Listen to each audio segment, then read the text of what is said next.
ევროკავშირსა და დიდ ბრიტანეთს ევროპის საბჭოს საპარლამენტო ასამბლეიდანაც მოუწოდებენ დაასანქცირონ ბიძინა ივანიშვილი.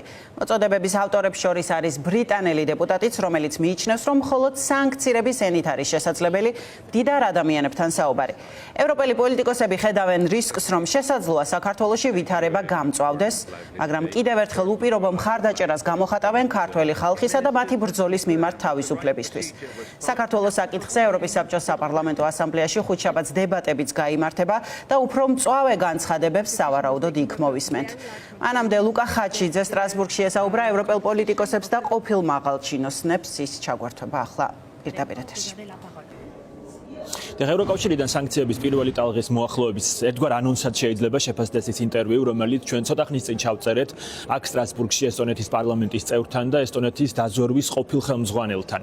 ერიკ როსი დეტალებზე არ საუბრობს, თუმცა მასთან ინტერვიუთი ირკვევა, რომ ევროპული ბლოკი აქტიურად მუშაობს როგორც ორბანის და ფიცოს გადარწმუნება დაყოლიებაზე, ასევე მათი ვეტოებისათვის გვერდის ავლაზე.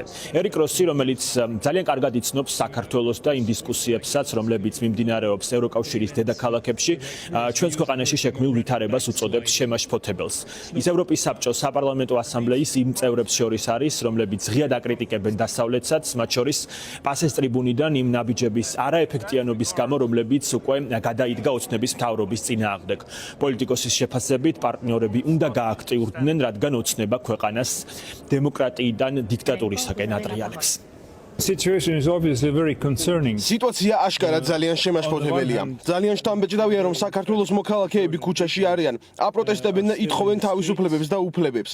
ისევ აპროტესტებენ არჩევნების შედეგს, რომელიც ძალიან საეჭვოა, თუ არა მოპარული. ქართული ოცნება წლის დასაწყისში ამბობდა, რომ პროტესტი მოკვდებოდა იანვრის ბოლომდე. რეალურად კი ახლა 300 დღის შემდეგ პროტესტი ისევ გრძელდება. პარალელურად მიმდინარეობს ზეწოლა ოპოზიციურ პარტიებზე. ლიდერები დააკავეს, გეგმაა მოკლან სამოქალაქო საზოგადოება. ორგანიზაციებს საბანკო ანგარიშები გაუყინეს, ხალხი დააკავეს და ციხეში გაუშვეს საკუთარი პოზიციის დაფიქსირების გამო. რაც შეეხება სანქციებს, ვიცით, რომ ევროპას უჭირს ხოლმე თანხმობის მიღწევა გარკვეულ საკითხებთან დაკავშირებით. ამ შემთხვევაში უნგრეთი და სლოვაკეთი უარს ამბობენ. საქართველოს პარტნიორები მუშაობენ გზებზე, რომ ისინი დაარწმუნონ ან გვერდი აუარონ მათ პოზიციას. ვფიქრობ, გარკვეული გადაწყვეტილებები მალე გახდება საჯარო.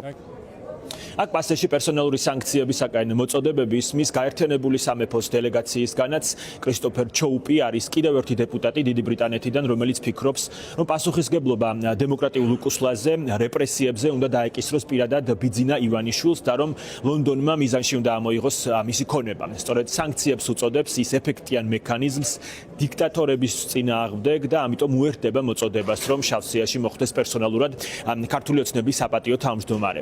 კრისტოფერ ჩოუპი წლებია საქართველოს საკითხზე მუშაობს და არ მალავს იმედ გაცრუებას, რომ პროცესმა, რომელიც ხელისუფლების მშვიდობიანი გადაბარებით დაიწყო, ქვეყანა ამ მდგომარეობამდე მოიყვანა.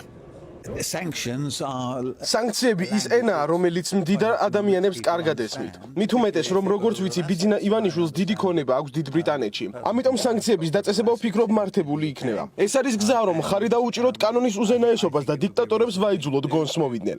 ძალიან დამდგუნველია ის, რაც საქართველოში ხდება. მე საქართველოში რამდენჯერმე ვარ ნამყოფი, მათ შორის მაშინაც, როდესაც საქართველოში ხელისუფლება შეიცვალა, მაგრამ მას შემდეგ ქვეყანა დაღმართზე დაეშვა. ხალხის ციხეში გამოკეტვა, მათი გაჩვენება და ეს არა ის საქართველო, რომელიც მე ვიცი და მიყვარს. სურს გაგიზიაროთ ჩემი აღფრთოვანება და მხარდაჭერა იმ მამაცი ხალხის მიმართ, რომელთაც სურთ მათ საყვარელ ქვეყანაში დემოკრატია აღდგეს. საქართველო, როგორც იცით, არის მიმდინარე სესიის ერთ-ერთი მთავარი თემა. ორ დღეში აქ სტრასბურგში საგანგებო დებატებიც გაიმართება ქვეყანაში არსებულ ვითარებასთან დაკავშირებით. მიიღებენ რეზოლუციასაც, რომლის პათოსის პროგნოზირება პრინციპში ძალიან მარტივია.